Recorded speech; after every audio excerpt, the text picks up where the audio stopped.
I'll never forget the day I found out. My name's Mike, and I've been with Lisa for about 10 years. We have a son, Jason, who's in college now. Things weren't perfect, marriage is never perfect, but I thought we were solid, or at least I thought we were. Then, out of nowhere, everything shattered. It started with little signs. Lisa's been more irritable, snapping at me over small things, and she's been secretive about her phone. She used to be pretty open, would leave her messages visible, wouldn't hide her social media. But lately, she's been locking her phone, deleting texts, and giving me these tight-lipped responses when I asked about her plans or her day. I brushed it off as stress or work stuff. I mean, she's a bitch sometimes, so I figured maybe she was just taking it out on me. Then, the weekend before parents' weekend at Jason's college, I noticed her acting even more distant. She was disappearing for hours, lying about meetings or errands, and her attitude was downright hostile if I asked what she was up to. I started feeling uneasy, like I was losing her already. I remember one night, she was on her phone, and I caught a glimpse of a text from someone named Derek. Nothing suspicious in that alone, but the way she tensed up when I looked at her, like she was caught doing something she shouldn't be, set off a warning bell in my head. That Saturday, I decided to go check on Jason's dorm because I wanted to surprise him. I was feeling nostalgic, thinking maybe I'd bring him some snacks or just see how he was doing. I didn't expect to find anything more than a quick visit. But I also didn't expect Lisa to come back from her errand so quickly, looking flustered and angry when I asked her where she'd been. I told her I was going to Jason's dorm. She snapped at me, saying it was none of my business, that I was paranoid. That got me more suspicious. So I decided to go earlier than planned just to see what she was up to.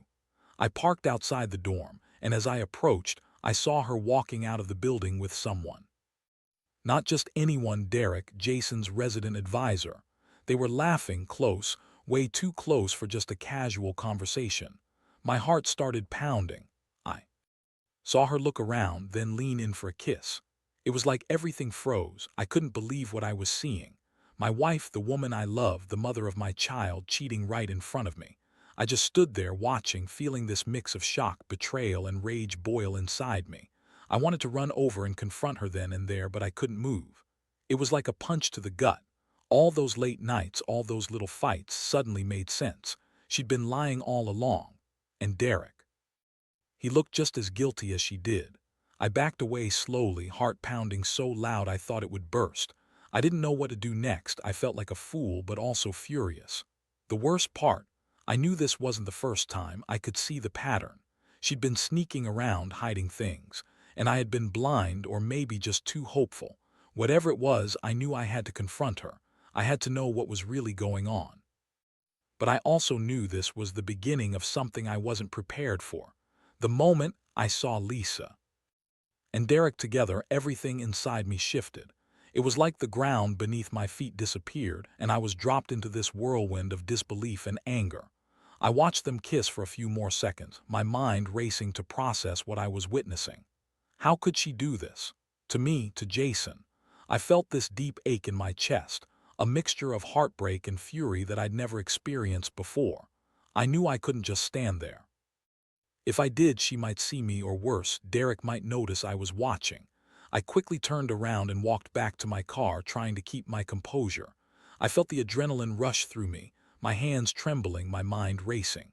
I didn't want to do something impulsive, but I also knew I couldn't keep quiet about this. Not anymore. The drive home was a blur.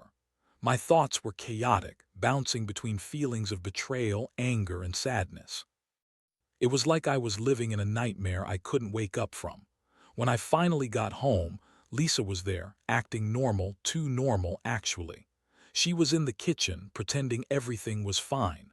I could see her eyes darting, trying to gauge my mood. She knew I knew, and she was trying to play it off. I didn't waste any time. I confronted her right then and there. My voice was trembling but steady enough. "Who is Derek? Explain yourself," I demanded. She stiffened, rolled her eyes, and let out this huff of annoyance. "Oh, come on, Mike," she said, scoffing. "You're overreacting. It's just a stupid flirtation. It doesn't mean anything. He's just a guy helping Jason with some college stuff, and we're just friends. You're making a big deal out of nothing." Her tone was dismissive, her words full of lies. I could see through her bullshit, but I was so furious I couldn't even think straight. "I saw you," I said. "I saw you kiss him. Don't lie to me now. Tell me the truth." Her face twisted with annoyance, then quickly turned into this smirk, like she was amused by how much she was getting away with. "Look, Mike," she snapped, "you're always paranoid. You never trust me. Maybe if you weren't so insecure, I wouldn't have to look elsewhere. Derek is just a friend. You're imagining things." She crossed her arms, acting like the victim, like I was the crazy one. But I knew better. That kiss, those moments, what I saw with my own eyes couldn't be dismissed as just friendly. The shock was giving way to a deep, burning rage. I felt a sudden surge of clarity. This wasn't just an affair, it was an outright betrayal. I realized I'd been blind, that my wife had been hiding all this from me, all the signs I ignored, all the little lies. And now, standing there, I felt this overwhelming desire to do something, anything to make her pay for what she'd done. I told her I needed to think. I told her I wasn't sure what I was going to do, but she should prepare herself for a serious conversation. The look in her eyes was smug, like she thought she could get away with it, that she still had control. But I knew better now. I knew I couldn't trust her anymore, and I couldn't stay silent. That night I stayed up late, turning everything over in my mind, trying to figure out my next move. But one thing was clear. I was not going to let this slide. Next few days were torture. I couldn't sleep, couldn't focus. Every time I closed my eyes, I saw Lisa and Derek, that kiss, the way she looked at him like he was something special. It gnawed at me, this feeling of betrayal so deep I didn't know if I'd ever recover. I kept asking myself how I missed the signs, how I could let her do this to me after all these years. I started digging, trying to piece together everything. I went through her phone, her emails, anything I could get my hands on without her noticing. I found more than I wanted to see. Messages from Derek, flirtatious, suggestive, sometimes downright explicit. I saw pictures she sent him when she thought I wasn't looking. Things I never imagined Lisa would do. That bitch had been living this secret double life right under my nose. I also noticed her behavior changing at home. She was colder, more dismissive, snapping at Jason when he accidentally left his laundry on the floor. She'd been dodging my questions, avoiding eye contact. I felt this sickening feeling that I was losing her, losing my family, all because she couldn't keep her legs closed or her mouth shut. One night I decided I couldn't wait anymore. I couldn't just stew in this anger and confusion. I needed to confront her again, this time more directly. I sat her down in the living room, trying to keep my voice calm but firm. "Lisa," I started, "I know what you've been doing. I know about Derek. I saw the messages, the photos. Don't lie to me anymore. Just tell me the truth." She looked at me with that same annoyed expression, like I was bothering her with my questions.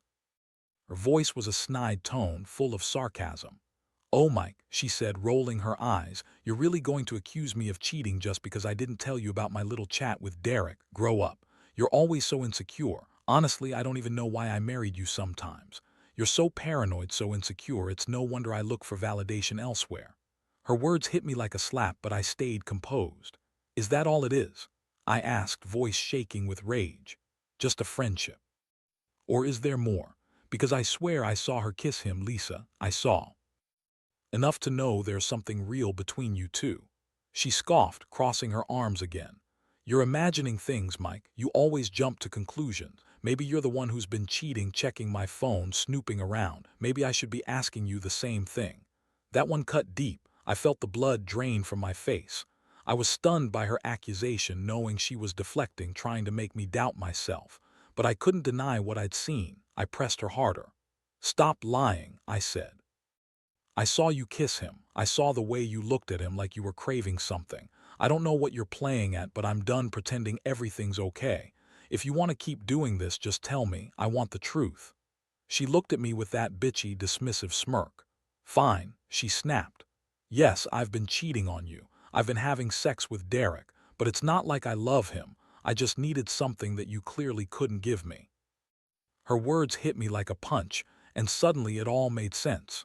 The nights she'd been gone, the way she'd been so angry lately, she was looking for something else, someone else. And Derek, he'd been feeding her that craving, that attention. I felt this cold, heavy weight settle on my chest. The trust I had left was gone, shattered into tiny pieces I knew I'd never glue back together. That moment, I realized I couldn't keep going on like this. The betrayal was too much. I wasn't just hurt, I was furious. I wanted to make her regret everything she'd done, to make her feel the pain of being lied to, cheated on, used. The first instinct was to lash out, to scream, to break something. But I knew I had to keep control, think carefully about what to do next. The worst part, I knew this wasn't over. Not by a long shot. After she admitted it, the room felt like it was closing in on me. I could hardly breathe, my head spinning with betrayal, rage, and an overwhelming sense of loss. Lisa sat there smug, like she thought she'd won some kind of battle, and honestly, part of me wanted to crush her. But I knew that wasn't the way. Not yet. I needed to plan, to figure out what the hell I was going to do with all this mess. For days after that, I kept my distance. I couldn't look her in the eyes without feeling this deep disgust.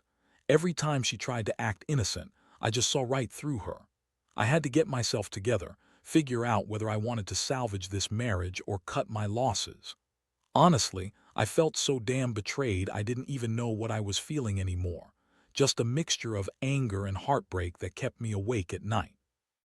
I started making secret calls, talking to a lawyer. I needed to know what my options were, whether I could kick her out, get custody of Jason, or if I had grounds for divorce. Meanwhile, I kept her under surveillance more than ever. I checked her phone, her email, her social media, anything I could access without her catching me. It was sickening how much I was digging, but I felt like I had to know everything. I needed to understand just how deep her betrayal went. One afternoon, I found a new message thread from Derek. It was a long, explicit conversation, talk about plans for their next encounter, how much she liked being with him, how he was the only one who made her feel alive anymore. I read every word, feeling sick but also numb. How long had this been going on? Did she love him?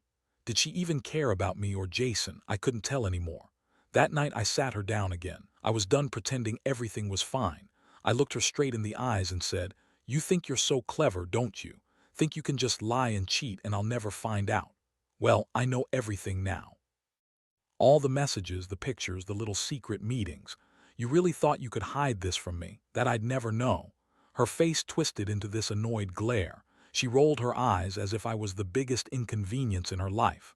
"Mike, you don't understand," she said, voice dripping with false innocence. "This is just sex. It doesn't mean anything.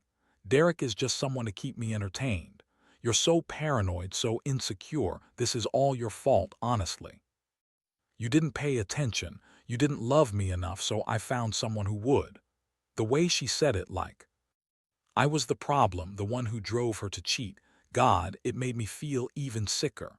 I wanted to scream at her, to tell her how wrong she was. How I'd been loyal, faithful, that I'd never even looked at another woman.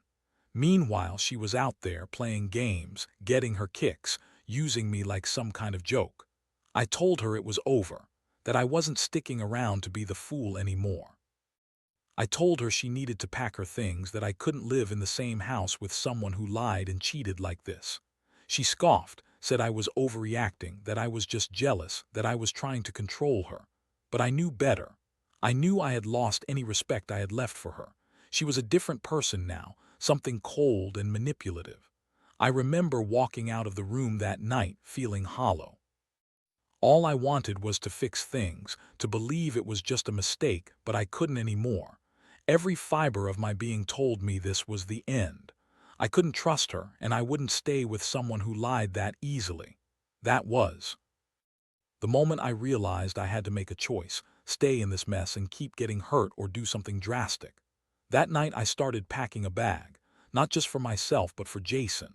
If she thought she could be so selfish, so reckless, then I'd be damned if I'd let her ruin everything. I didn't tell her what I was doing. I just quietly prepared. I knew she'd try to spin this, to manipulate, but I was done listening. It was clear now, my marriage was broken beyond repair. The next morning I woke up feeling like I'd been hit by a truck. I hadn't slept much, and my mind was a whirlwind of anger, sadness, and a strange sense of relief. I knew what I had to do. I couldn't keep pretending everything was okay. I couldn't let her keep using me or Jason as her backup plan anymore. It was time to take control. I quietly finished packing my essentials, clothes, some documents, a few personal things. I didn't want to give her the satisfaction of knowing exactly what I was up to, but I also knew I couldn't just walk out without a plan. I made up my mind to leave that day to get away from the toxicity she'd created. I also left a note, simple but firm, that I was done, that I couldn't stay in a marriage built on lies, and that I was taking Jason with me. I knew she'd probably try to manipulate the situation, play the victim, or worse, try to guilt me into staying. That's exactly what she did. When I tried to leave, she appeared in the doorway, looking furious and annoyed, trying to make me feel guilty. "Where do you think you're going?" she snapped, crossing her arms. "You're making a huge mistake, Mike. You're overreacting. This isn't a big deal. You're just jealous because I found someone who actually cares about me. You're insecure, you're controlling, you're the problem here." I looked her straight in the eyes and said, "No, Lisa, the problem is you.